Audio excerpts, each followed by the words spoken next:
IVM.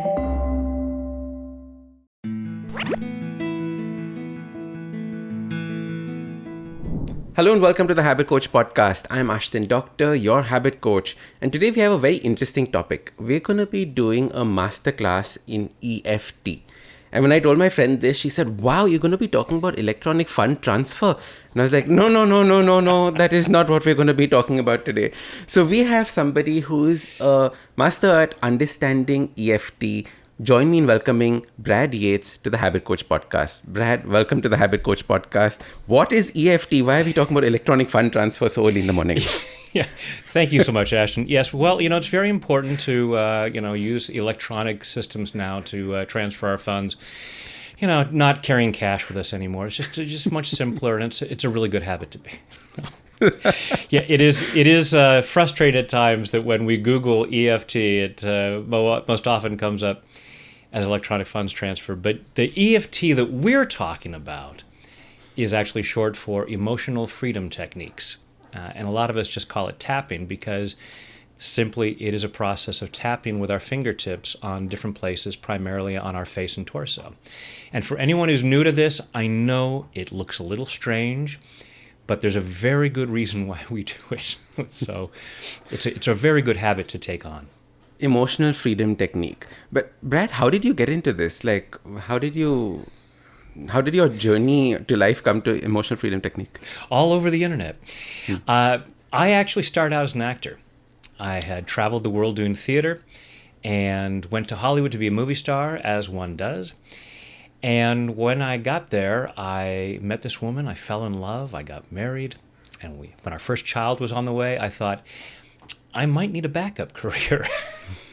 And, I'd had some small successes. I played a doctor on TV on Days of Our Lives, and but it wasn't enough to really support a family. So I'd always been fascinated by the power of the mind, and I saw an ad for hypnotherapy school. I thought, oh, that sounds really cool. I've got this trained actor voice that's perfect for hypnotherapy. And started doing that and was building a small hypnosis practice alongside my acting career.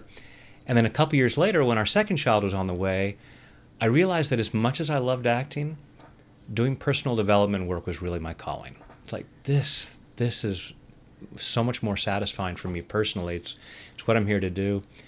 And so we left Los Angeles and moved to Northern California to be closer to our families with our kids. And through some other hypnotherapists, I heard about this energy psychology conference going on in Las Vegas where they're doing this tapping thing. And I thought, cool, sounds interesting. I'm game, let's try it. And in that first workshop, I think the thing that sold me the most was when Gary Craig, the founder of EFT, was doing the training, and he gave everybody pieces of chocolate. He said, on a scale of 0 to 10, how much would you want this chocolate? And I was a bit of a chocoholic at the time, and I'm like, 8, 9. And we did a few moments of tapping on, even though I want this chocolate, it's going to taste so good. And after just a few moments, I could not eat the chocolate. I tried nibbling on it. It tasted disgusting. I didn't eat chocolate for 2 years after that. Now, don't anyone worry. I recovered. It got better. But I thought, wow, there's something really fascinating about this, that after just a moment, I can go from a craving for candy and be done with it. And I saw all kinds of interesting things over that weekend with that energy psychology conference. And I came back home, and in my first couple of hypnotherapy sessions after that, I would say to the clients, we've got a few minutes left. I want to try this technique with you, so just bear with me. And it looks a little strange, but we'll try this. And over time, that became my main methodology. And so they became tapping sessions with a little bit of hypnosis at the end. And then YouTube came along. This is back in the mid 2000s, and I thought, wouldn't it be cool if there was a tapping video that people could start their day with? And I'll call it Tap of the Morning. And that was all I ever intended to do. I just thought, oh, I've got a video on YouTube, cool. And then 6 months later, I thought, there really ought to be a tapping video for people to end their day, and I'll call it Tap of the Evening, and then I'm done. And then a few months later, I had another idea, and now I have like 1,300 videos. Wow. That's amazing. And YouTube got your acting career and your tapping career together and mixed the two. Absolutely. I didn't quit acting. I just have now written, directed, produced, and starred in over 1,000 of my own short films. Brilliant. But tell me, Brad, how does EFT work? What is the mechanism?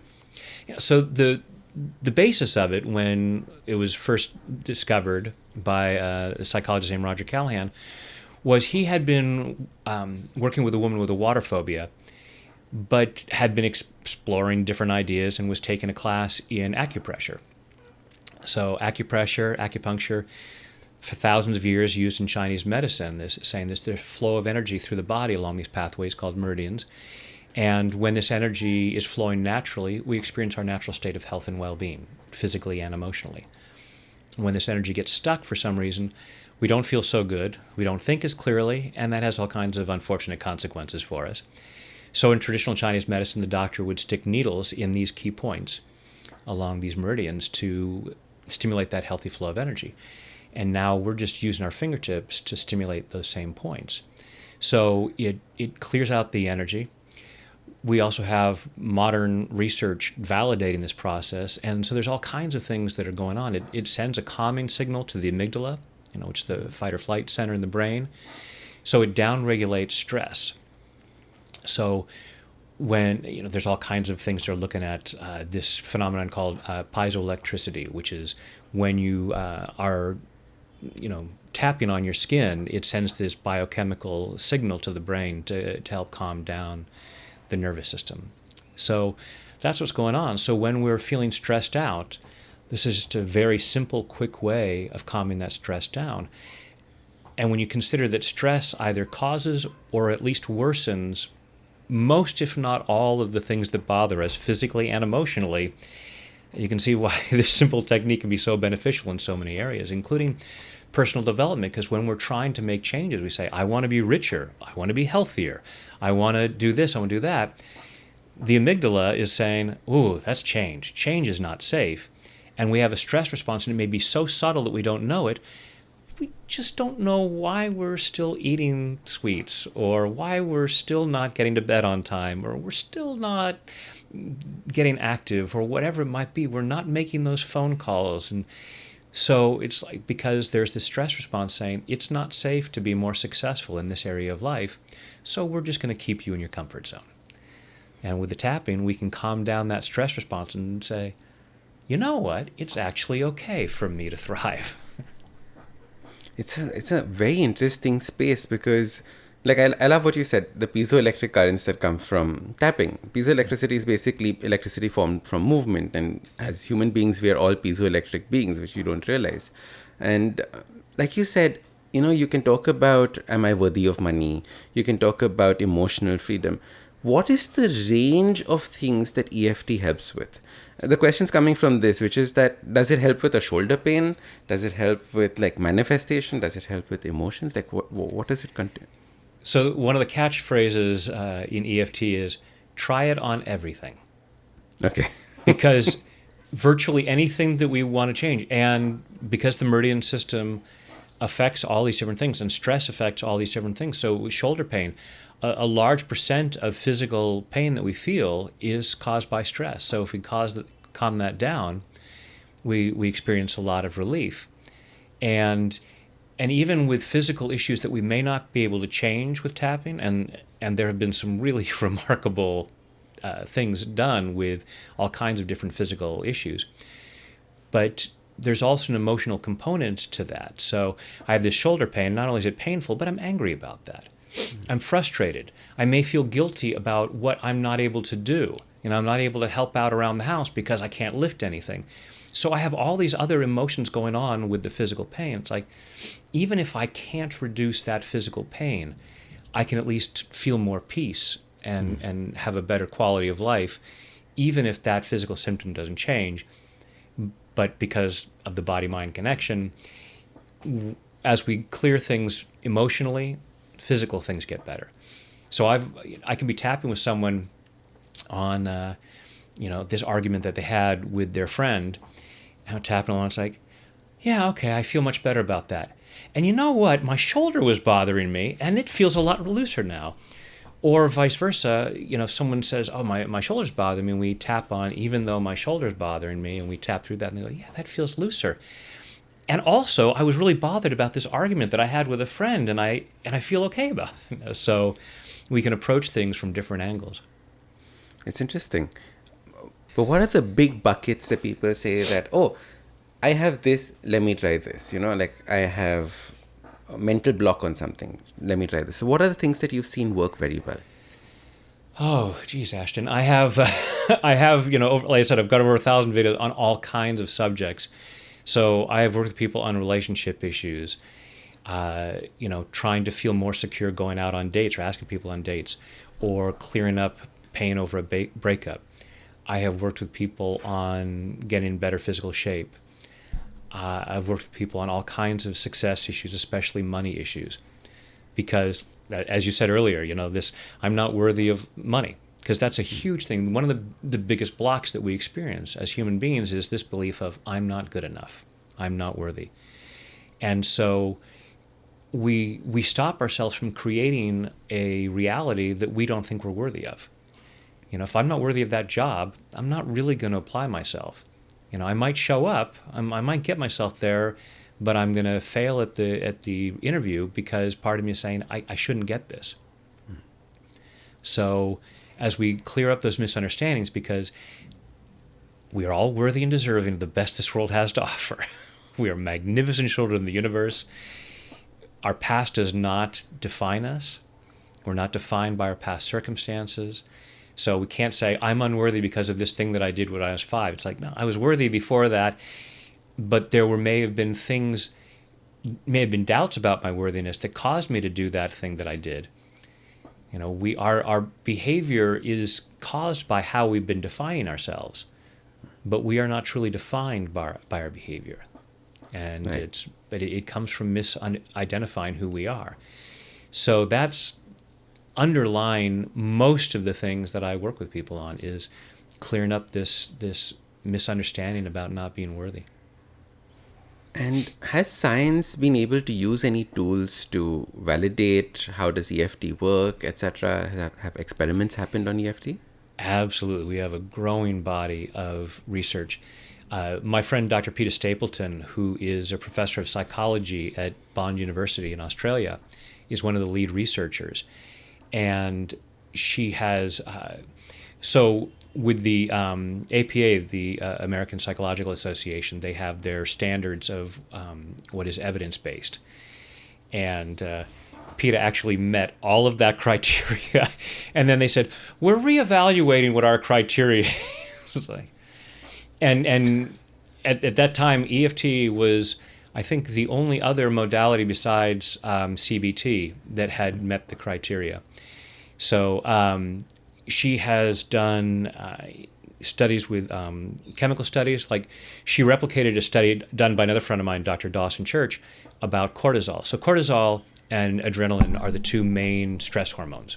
Mm-hmm. So they did studies they tested people on how much cortisol they were secreting, and then did a double-blind study. So there was a control group, a group that did something like deep breathing, and then a group that did tapping. With this first study that Dawson had done, when the results came back, it was a reduction in cortisol by over 24%. Wow. The technician said that can't have happened. They recalibrated all the equipment and ran it again. It's like, oh, that did. PETA replicated that, and I think hers was an average of 35% reduction in cortisol. She's done fMRI studies with food cravings, and had people in the machine looking at images of food they craved, and then measuring where the brain activity was lighting up. Took them out, went through a tapping process, put them back in, looked at the same images, and those same parts of the brain were not lighting up anymore. Mm-hmm. So even though those of us who are doing the tapping have known for a long time, oh yeah, we know that this works, there is a growing body, a couple hundred studies now, meta-analyses that have been done validating it. They've Pete had done a study up against CBT, and the results were so staggering. But the CBT group said, all right, but when you publish this, you can only say that EFT was non-inferior. Can't say better. Yes. You can't say better, even though it got results in less time and longer lasting. Amazing. It's insane how powerful this is. Brad, what are the different points on the face? Are there zones? Is there only face? Because I know that there's a karate chop point and all those kinds of things, right? So can you take us through what the zones are and how to do this? Yeah, absolutely.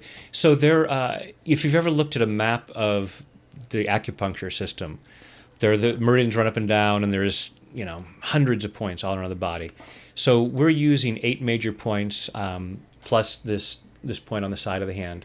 Mm-hmm. And so what we'll do is we'll take whatever is bothering us. So I may just say, well, I'm really stressed right now, or I'm really scared about this interview coming up next week, or I'm really angry at Bob. Bob was a real idiot, and now I'm really angry at Bob. So we'd identify what the issues that bothers us, rate it on a scale of 0 to 10 as to how intense it is, and also try to notice where we feel it physically. Because feelings are called feelings because we feel them. We're not, especially in Western culture, we're so into this Cartesian split of mind and then body, and that's why we just do talk therapy and ignore the body. It's like, no, it's a visceral thing. It's in our bodies. We feel it. We don't sit there totally relaxed and go, gosh, I'm so angry at Bob. It's like, no. And even in talk therapy, it was the psychologist's couch, right? You're supposed to lie down and relax on it when you're talking. So yeah. There is a physical component to it even there. Yeah. So we identify that, and we recognize what's going on. And then we'll take the fingertips of our index and middle finger, and we'll gently tap on the side of the hand. So that's the point we start with. Okay. And just a gentle tapping motion where we say, even though I have this issue, even though I feel stress, even though I'm angry at Bob, I choose to love and accept myself. So we want to state a level of acceptance, because so often we deny what we're feeling. It's like, oh, no, I'm not feeling that.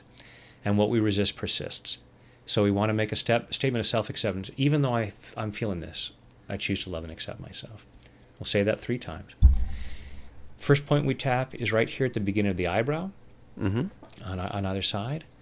And we gently tap between 5 and 10 times usually. It depends on how long the phrase is. So if it's a really long phrase, even though I'm really angry at Bob because that stupid thing he does that's going to cause me 5 hours of work this week, it may be more than 10 taps.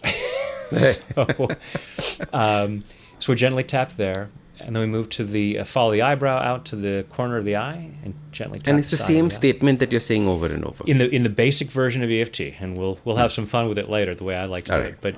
But I always like to introduce it this way so that if anyone hears me do it for the first time, they say, wow, EFT is really hard. You have to come up with all these words. How do you know what to say?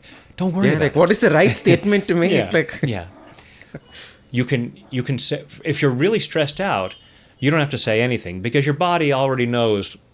I know what's going on, but it can help to keep us focused on the issue by repeating what the statement is. So, all this anger at Bob or all this stress. Then the side of the eye, all this stress. Right under the middle of your eye, all the stress. Right under your nose, all the stress. Right under your lower lip, just above your chin, all the stress. And right here where the collarbones just about come together, there's a little bit of a U shape at the base of your throat. And the collarbone point is just a little bit to about 1 inch to the side on either side, but you can make a fist and tap right there and get both collarbone points, all the stress. Next point is about 4 inches below the armpit, and I use all the fingertips there. It's right about bra strap level, and I'm sure even the guys can figure out where that is. All the stress. And then finally, the top of the head. So using all of your fingertips, just tapping around the crown of your head. All the stress. And then you take a deep breath.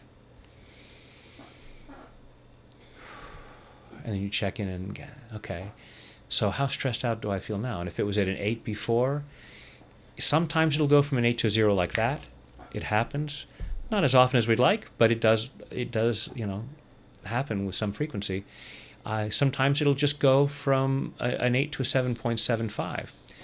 But if we've been at if we've been at 8 for a while, 7.75 is going to feel like some more breathing space. Right. And then we can go back through it again, even though I still have some stress, this remaining stress, and bring it down. And great if we can get it to a 0, but if we can just get it down a little bit, that's still more emotional freedom. It still gives us greater freedom to feel better, to make better choices, to think more clearly. So, so each of these points is associated with a different meridian, and the meridians tend to be associated with different organs, which are associated with different emotions. There are times where I'll mention a particular emotion. This point is usually associated with the bladder, which is associated with sadness. This is the gallbladder, associated with anger. This is the stomach, associated with fear. Sometimes I'll do that, but we don't really need to, because as we're covering all the bases. The original version of tapping, thought field therapy, that Dr. Callahan had come up with, he would do this whole diagnosis to figure out what the issue is for the person and which 2 or 3 points should be tapped in which sequence. And one of his first students, Gary Craig, had his degree in engineering from Stanford, and thinking like an engineer, he's like, how do we simplify this? That's the most efficient way. Yeah. Since there's only 8 points that we're tapping, it doesn't take very long to go through all of them. So why don't we just cover all the bases? It doesn't do any harm to tap a point that might not be necessary. And then he called that simplified version emotional freedom techniques. Brad, can we geek out a little? Can you tell me what the different points are and what do they represent? Like you were saying, gallbladder, stomach, etc. Like what do they represent? Yeah. So the bladder meridian is sadness and trauma. Okay. The gallbladder is anger and resentment. Stomach meridian is fear. This is the governing vessel, which is associated, at least the way that I use it, and there are people who have difference of opinion about these things, but associated with embarrassment and humiliation. The central vessel, associated with shame and guilt. The collarbone is the liver meridian, associated again with fear. And this is a lot of times when I'm working with someone, if we're in between rounds, I'll just be tapping this point, because under virtually all of the uncomfortable emotions is a level of fear. There's fear and there's love. So if it's not love, it's probably fear. It just may manifest as anger or sadness. And then the spleen, associated with low self-esteem. And then the top of the head is, I can't remember the exact translation, but it's like the median of 100 roads. There's several meridians that cross over right there. Okay. And I don't think it's not associated with any particular emotion, but it covers a lot of bases because it affects a lot of different meridians. Right. It's like the crown chakra in any case, which is all the nerve endings end up right here. Yes. Yeah, Sastra. Interesting. So, how would you use EFT, right? Just throwing out things like, if you're in the middle of a fight, do you start doing this? Or do you do this as your baseline every morning so you know that you have more resilience through the day? Are there people who do too much of it? Like, what is the usage pattern from a habits point of view? Yeah, I absolutely recommend it as a daily basis, because to me it's energy hygiene. We have physical hygiene, like taking a shower and brushing our teeth. Most of us do that on a daily basis, whether we need it or not. We don't wait until people around us are holding their nose and say, all right, it's time to take a shower. Oh, there's green stuff between my teeth. Now it's time to brush my teeth. We do it even before we're aware that we need it. And with stress, even when we might know that we need it, most of us don't have a healthy way of dealing with it. And so to get ahead of it and do some tapping, I do tapping every day, first thing in the morning. And some people will say, well, tapping, it's just a cleaning process. It's only if you're upset. And I say, nonsense. There are so many benefits that the research is showing in terms of improving gene expression, improving our immune system.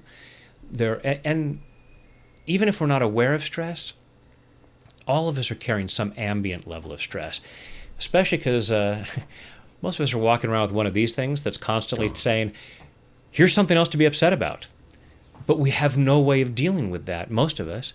So this is a way of dealing with it. So, as you said, doing it in the morning to downregulate stress and create a better baseline so that, because most of us are carrying that stress from yesterday and last year and our childhood. And so things happen that are just non-events, and it really bothers us and it triggers us, and we yell at somebody and it's just like, whoa, where did that come from? Well, it came from the third grade, actually, but let's not get into that. So allowing ourselves to use it to clear up residual stress, but also on a daily basis. So you said, do you use it first thing in the morning, or do you use it if you're in an argument? Well, it's like brushing your teeth. Use it first thing in the morning, but after you've eaten some Oreo cookies, probably a good thing to brush your teeth then too. You don't want to say, well, I got all this chocolate in my teeth, but I'm going to wait until tonight to brush my teeth, even though I'm about to go on a job interview. So, Right. so use as a daily practice. Even if it's just for a few minutes. You can tap while saying affirmations. You can tap while saying prayers. You can tap silently. There's all kinds of different ways to do it. It's all beneficial. But then, absolutely use it when you find yourself stressed out. Yeah. And there's points on the fingers too, so that if you are talking to somebody, there are subtle ways to tap where they might not notice because. Oh, that's interesting. Because sometimes if you're tapping, so it's right on the let's see if I can get it right there on the corners of the nail. Okay.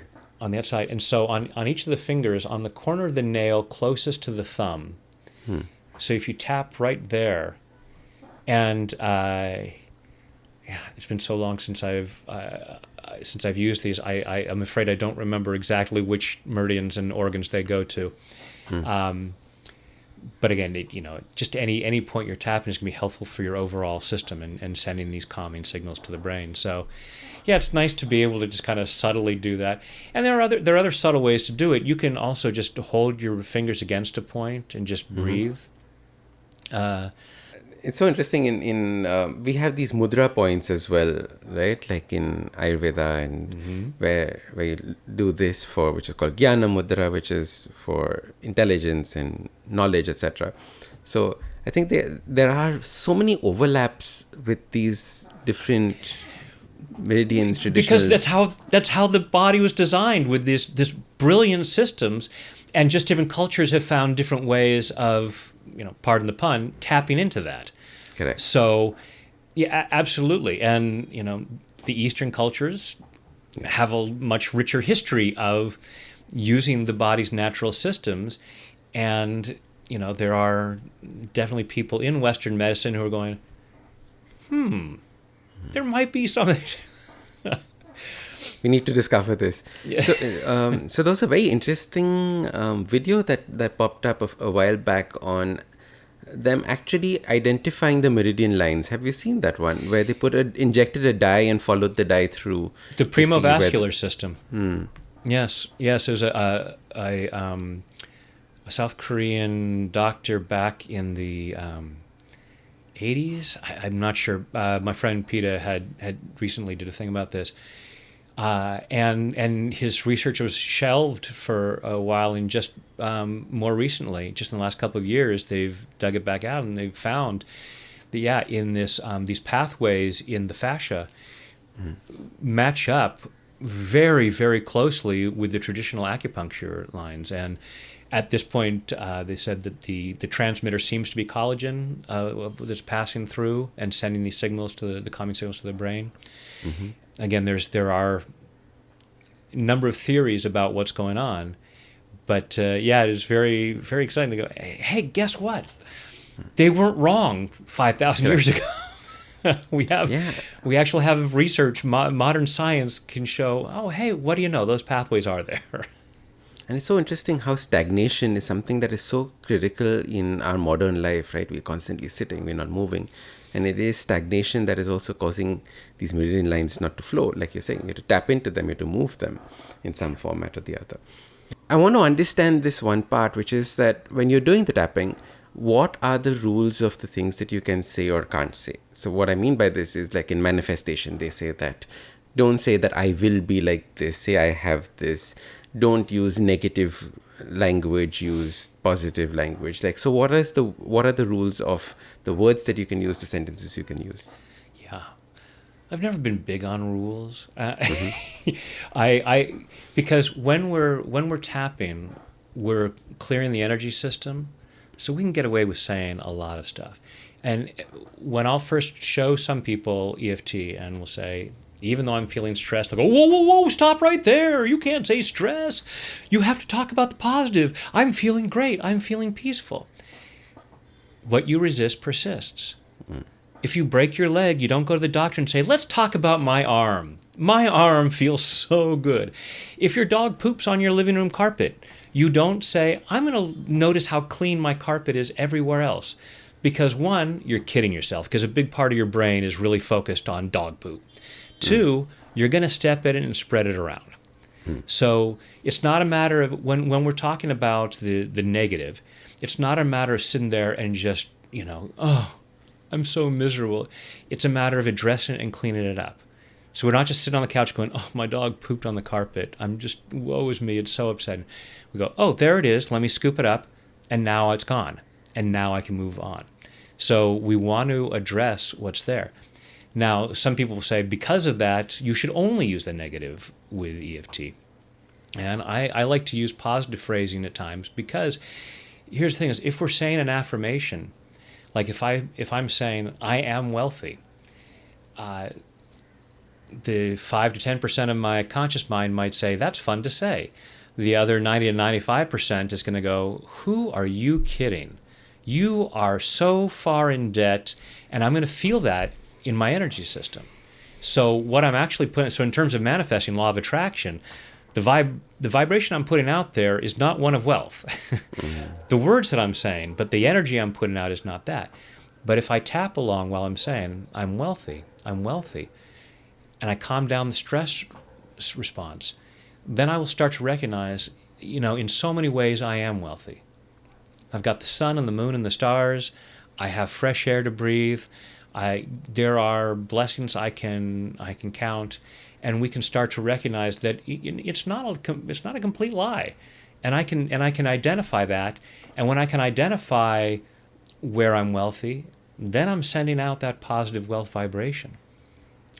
I'm in alignment with it.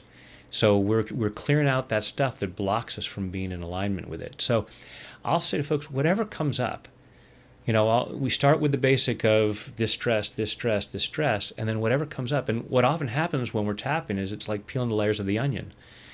So I might be saying, I'm angry at Bob. Oh, wait a minute. It's not even Bob. This totally reminds me of something that Cindy did in the 3rd grade, and I've been carrying this for decades. All this anger at Cindy. And this upset that I've been emotionally and energetically been carrying for decades, and has stopped me in so many ways that I'm not consciously aware of. So many choices I've made over these years because of this upset over some silly little thing that a friend of mine did in the 3rd grade. And now we can set ourselves free from that. It's like, now I can make different choices. Relief. Yeah. Yes. Wow. Last question. Do we do both sides? Do we do one side? Because so far you've been tapping on your right. Do we balance it out? Is it like a gym bro that says my right hand is going to become bigger than my left hand? How does it work? Right. And fortunately, the meridians run up and down both sides of the body. So we can tap on either side, or we can tap both at the same time. I'll often tap both at the same time when I'm working on myself. Mm-hmm. People ask this all the time, because in my videos I always tap like that. And it's because, as I said, I'm a trained film actor. And this is very bad camera technique. We can't see your face. It's bad for the eye line. Oh, now can you see me? Oh, there we go.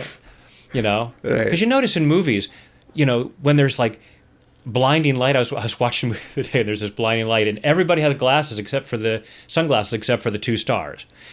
Their eyes are going to burn out, but it's very important that we see the star's face. So that's Grab the expression. yes. So that's why I do it on one side so that you can clearly see see me, because for camera However, when technique. you're not on camera, you can do it Yes, all when over. I'm not on camera, I can tap like this and cover my face, and yeah, and feel free. Don't I always say to folks, find what feels best for you. It's not well, on certain phrases I use my right hand or this. If it's more comfortable to do it with one hand, both hands, switching back and forth, go for it. It's a very forgiving process. Okay. So with the tapping, with the wording, yeah, Amazing. and then just tap where I tap and repeat back what I say. And for everyone watching, even though it may not be about chocolate at all for you, you can use the same words. It's not like I never eat chocolate, but now I'm craving dark chocolate because he made me say this. Again, it's a cleaning process. So like if you spill coffee on your countertop and you get a sponge and you're mopping it up, but you're saying orange juice, it's not like, oh great, now there's orange juice and coffee on my countertop. It's like, whatever you say, you're still going to be cleaning it up. But you can also feel free to say whatever words come up for you. So as I say chocolate and you say, bagels or whatever it might be. Lovely. So. I'm going to go on mute so it doesn't disturb what you're saying. Perfect. But I'll encourage everyone else to say it out loud, because when we speak out loud, you can do it silently, especially if you need to. But when we say it out loud, we tend to be more emotionally engaged, which tends to make the process more effective. So, on the side of the hand. Even though I'd really love some chocolate right now, I choose to love and accept myself. Even though I'd really love some chocolate right now, I choose to love and honor myself. Even though I'd really love some chocolate right now, it would really hit the spot. It would satisfy so many things for me. And now that I'm really thinking about it, part of me says it's all I want right now.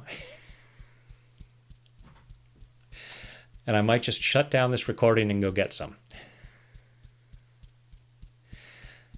And even though I really want some chocolate right now, I choose to deeply and completely love, honor, and accept myself. And maybe anyone else who might be involved in this. All right, just tapping the eyebrow point. All this chocolate craving. All this desire for chocolate. I would really like some chocolate right now. Preferably dark chocolate. I want a candy bar that's tall, dark, and handsome. That would really hit the spot right now. That would taste so good. It wouldn't necessarily be good for me. I know they say that dark chocolate's pretty good for you sometimes. It's not great for my teeth. There are other things about it that wouldn't be great for me. But part of my mind says, I don't care. It is so totally worth it. There's something about that mixture of sugar and chemicals that just lights me up inside.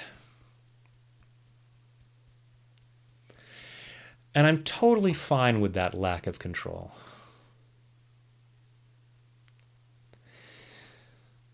In spite of being an expert in positive habits, I could totally give in to some chocolate right now. And it's not that I'm bad or stupid. It's not that I am weak or lazy. It's just that I have a lot of old programming around chocolate and how it makes me feel better. I have all kinds of positive associations to chocolate. Memories of parties, celebrations, happy times with friends and family. So it's not just the taste of the chocolate. There are emotional associations. And that's partly what I'm craving. Fortunately for me, I can allow myself to think those happy thoughts and experience those positive memories without any sugar required. I can have all kinds of wonderful natural chemicals go through me.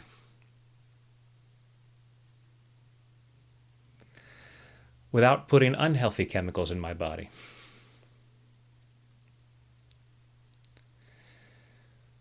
Clearing this need for chocolate.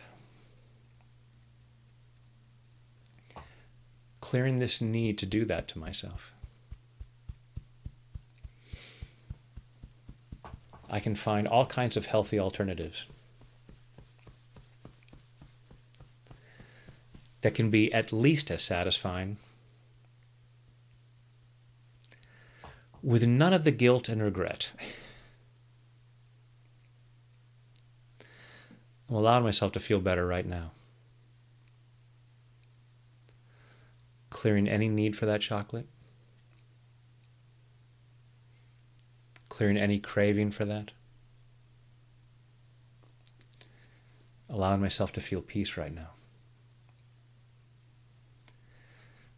And knowing I can do this anytime. I'm allowing myself to feel much better. In body, mind, and spirit. Take a deep breath. Close your eyes, go back inside. And again, thinking about having some dark chocolate in front of you, or for anyone else, whatever else it might have been. Notice where that wherever that discomfort was or that craving, and where you felt in your body, on what number it was on that scale of 0 to 10 or 25, as the case may have been, and just notice where it might be now. Take a deep breath and open your eyes. So if we were at a 25 on the craving before, does it feel any different now? It was very interesting. So before, it felt like I wanted to go and consume the chocolate. So the vision was that chocolate coming towards me. Now it is a disassociation with the chocolate. So the chocolate's hovering in front of me. But it's perfectly fine being there. It doesn't necessarily need to come inside me. It's interesting. Yeah. Yeah. And I don't know if you can put a number to it, because if the craving was, you said it was like 25 out of 10.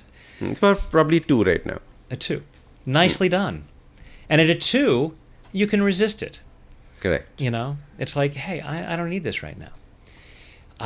And so, and does it last? Like I said, I didn't eat chocolate for 2 years after that, without any further for tapping.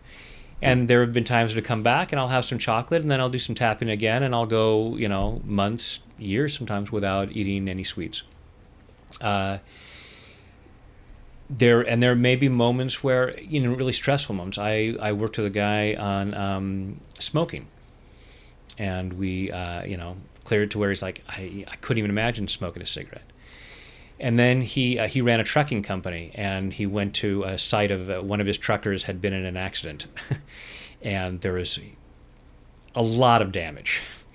And he's standing there on the street looking at this truck that was totaled and all the property damage, and was standing next to a coworker who held up a pack of cigarettes.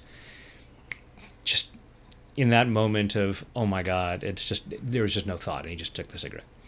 So it's not a matter of.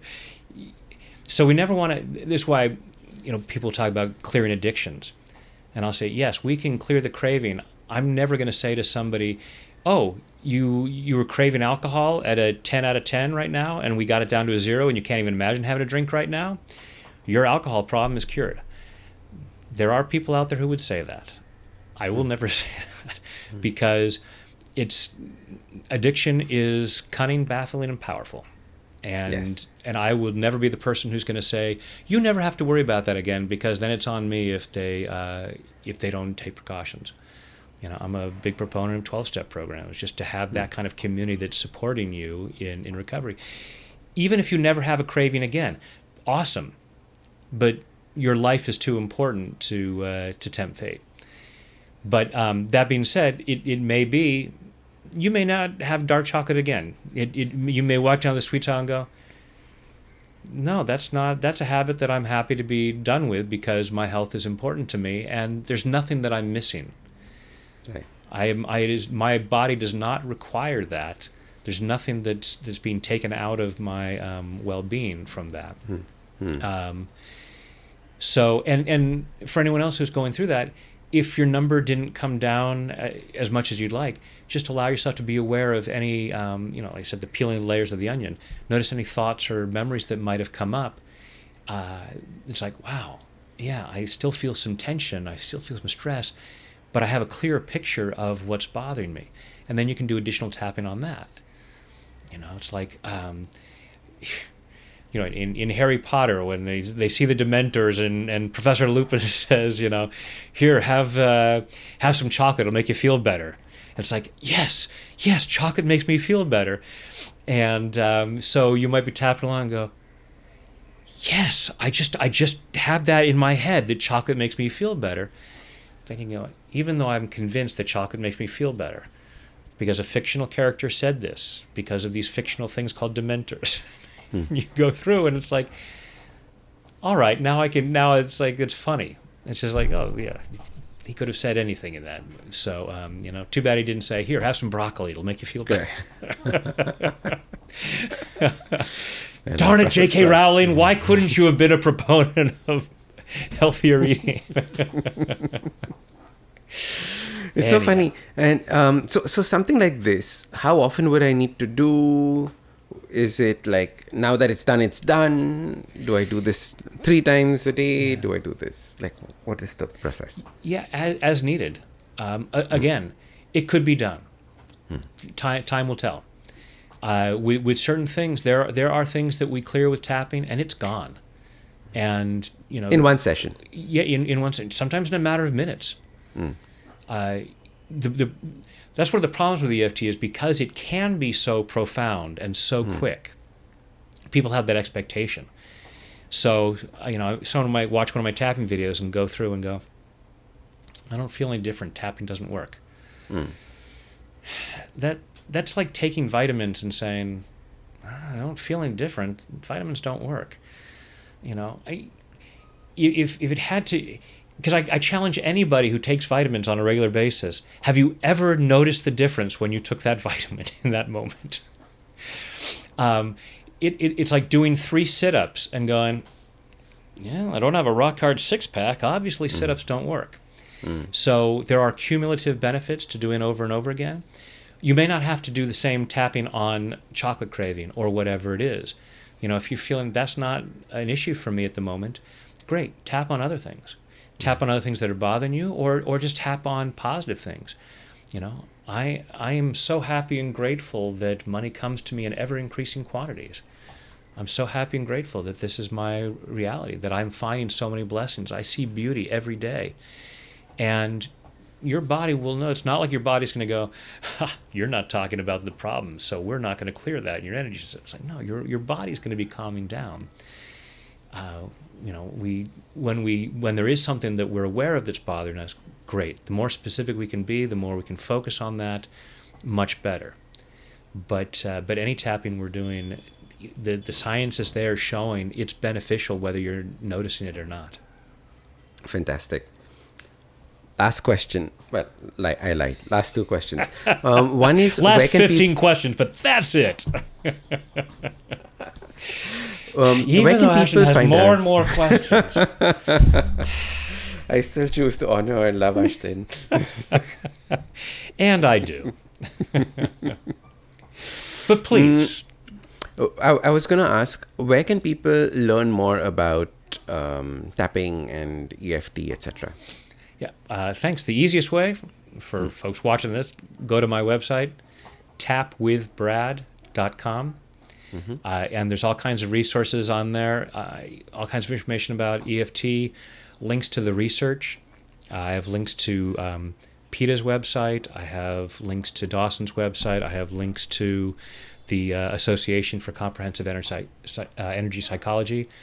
They have a lot of research papers. So if you're a data wonk, then there you go. There are links to my YouTube channel, and you can go onto YouTube and put in Brad Yates or Tap with Brad. And I'm Tap with Brad on Facebook, Instagram, all those things. So yeah, but in my website you can find links to anything you want to know. Fantastic. And last one, how do you make this a habit every morning? Like, what is it thing? Should you associate your tapping with something? How have you made it a habit? Well, for me, it's just the first thing I do when I get up. I get up and I'll just take a moment to tap, and it may just be a few moments. Now, fortunately for me, it's my job, so I'll work with clients, so I may be tapping for hours. I was just going to say that, right? 35 times a day. Yeah. Depending on how many clients I have, when I'm doing a live workshop, I may be tapping for 6-8 hours in a day on all kinds of different subjects. So, but any tapping that you do is beneficial. If you just do one round of tapping, the benefits will be minimal compared to what they could be, but it's better than nothing. It's like there's new research about exercise saying that like 25 seconds of exercise is measurable. It yields measurable results. Not ideal results, depending on what your goals are, but it's measurable. So anything is better than nothing. And obviously there are, if you could, my YouTube videos tend to run anywhere from like 3 to 12 minutes. I'll recommend on my website, I actually have there's a 5-day program called Tap Into Your Best Self. So there's 5 days of tapping on things like self-confidence, self-esteem, self-love, self-forgiveness. So just as a quick introduction, go to tapwithbrad.com and just see the thing for Tap Into Your Best Self. It's a free 5-day program. So take a look at that, and that's a great introduction to using it on a daily basis. And it has then tapping videos that you can use. As you're starting out, it's like, okay, I'll just set this as my routine to watch a video. And then as you get more comfortable, then you may feel fine. It's like, I don't need to go to the computer to watch a video right now. I can just tap while saying affirmations. I choose to know I'm worthy. I choose to know I'm worthy. I choose to know I'm worthy. And please and thank you, do that, because clearing the reasons why we couldn't or shouldn't love ourselves is so important. And when we love ourselves, it's much easier for us to love other people. When we see ourselves as worthy of love, it's easier to see other people as worthy of love. And just imagine what the world looks like as everyone's allowing themselves to do that. So please and thank you. Very, very powerful. I'm going to go do the 5-day course right now, so I'm going to go sign up for it immediately. Brad, thank you so much for coming on the podcast. I'd love to have you again in the future sometime. Please go check out Brad Yates' work. I think it's amazing. Thank you so much. Thank you, Ashton. My pleasure. IVM.